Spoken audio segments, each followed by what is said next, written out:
રવાનો શીરો, ઘઉંનો શીરો કે રાજગરાનો શીરો તો આપણે ઘણીવાર બનાવતા હોઈએ છીએ, પણ આ છે શક્કરિયાનો શીરો અને તમે ફરાળમાં સરસ રીતે ખાઈ પણ શકો છો ને પેટ ભરાઈ જાય છે. બહુ જ સરસ ટેસ્ટી લાગતો ને ફટાફટ તૈયાર થઈ જાય છે. તો શરૂ કરીએ શક્કરિયાનો શીરો.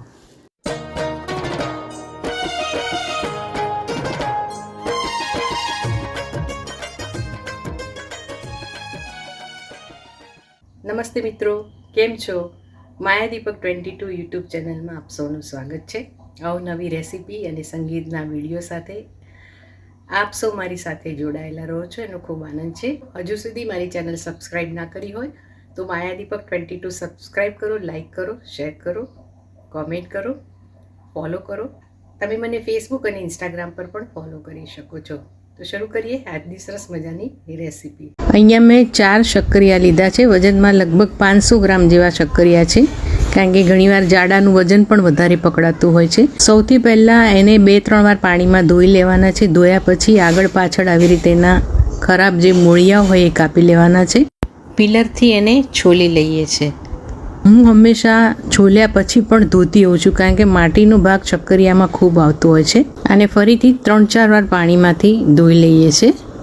કાણાવાળી ચાળણીમાં લઈ કાટલો મૂકી નીચે વાસણમાં પાણી નાખીને વરાળે બાફવાના છે. ઢાંકણું ઢાંકી દેવાનું છે. લગભગ 7 થી 10 મિનિટમાં સરસ રીતે બફાઈ જતા હોય છે. તમે કુકરમાં પણ બાફી શકો છો. ચેક કરી લેવાના છે. કુકરમાં ઘણીવાર પાણી ભરાઈ જતું હોય છે. મેં આવી રીતે ટુકડા કરી લીધા છે ને જોઈ શકો છો કે સરસ રીતે બફાઈ ગયા છે. મેશરની મદદથી ને મેશ કરી લઈએ છીએ સરસ રીતે, જેથી કરીને કોઈ ગઠ્ઠા ના રહે. તમે છીણીની મદદથી છીણી પણ શકો છો. 3 ટેબલ સ્પૂન ઘી લઈએ છીએ. ઘી બરોબર ઓગળી જાય એની રાહ જોવાની છે. ગેસ ધીરો કરી લઈએ છીએ. ત્યારબાદ આપણે એમાં જે માવો કરેલો શક્કરિયાનો એ ઉમેરી દઈએ છીએ. આ 1 કપ છે. બરોબર માવાને મિક્સ કરી લઈએ છીએ. મિત્રો, તમારા શક્કરિયા જો રેસાવાળા હશે તો ખાવાની મજા નહીં આવે, એટલે તમારે ખાસ ધ્યાન રાખવાનું. હવે દ્રાક્ષ ઉમેરીએ છીએ. ડ્રાય ફ્રૂટ્સ તમારા ઘરમાં જે રીતે ખવાતું હોય એ રીતે તમારે ઉમેરવાનું છે. દ્રાક્ષ અહીંયા જે ઘી ગરમ છે એમાં સરસ રીતે ફૂલી જશે. ડ્રાયફ્રૂટને જુદું સાંતળવાની કોઈ જરૂર નથી. અહીંયા દૂધમાં મેં કેસર ઓગાળી લીધેલું. 2 ટેબલ સ્પૂન દૂધ હતું, એમાં કેસર ઓગાળી લીધેલું, ગરમ કરીને ઓગાળેલું. બરોબર દૂધ બળી જાય ત્યાં સુધી એને હલાવવાનું છે. દૂધનો ભાગ રાખવાનો નથી, બાળી નાખવાનો છે. જોઈ શકો છો કે અહીંયા દૂધનો ભાગ બળી ગયો છે. હવે એમાં અડધો કપ હું ખાંડ ઉમેરું છું. ગળપણ તમારા ઘરમાં જે રીતે ખવાતું હોય એ રીતે તમારે ઉમેરવાનું છે. પહેલાં તમારે એવું હોય તો પા કપ ઉમેરવાનું. શક્કરિયાની ઘણીવાર મીઠાશ કેવી છે એના ઉપર પણ ખાંડ જતી હોય છે. કોઈ વાર વધારે પડતા ગળ્યા શક્કરિયા હોય તો ઓછી ખાંડ જતી હોય છે.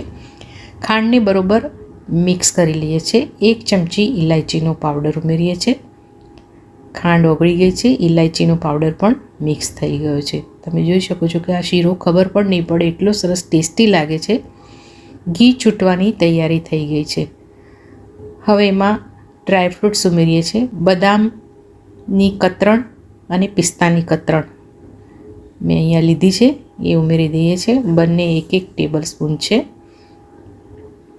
મિક્સ કરી લઈએ છીએ. ઘી થઈ જાય એની રાહ જોઈએ છે. એકદમ સરસ ટેસ્ટી લાગે છે આ શીરો. ટ્રાય કરજો. તવેતા ઉપરથી સરસ રીતે પડવા માંડ્યો છે. શીરો તૈયાર છે. મહાશિવરાત્રિ આવી રહી છે તો તમે જરૂર ટ્રાય કરજો. અને શિવરાત્રિ વગર પણ શક્કરિયા આમ પર ફરાળમાં ખવાય છે. વિડીયો ગમ્યો હોય તો મારી channel like, share, subscribe, follow કરજો. કોમેન્ટ કરશો તો ખૂબ ગમશે. ફરી મળીશું રેસીપીના એક સરસ મજાના નવા પ્રયોગ સાથે. Thank you for watching. Enjoy. Take care. Bye bye.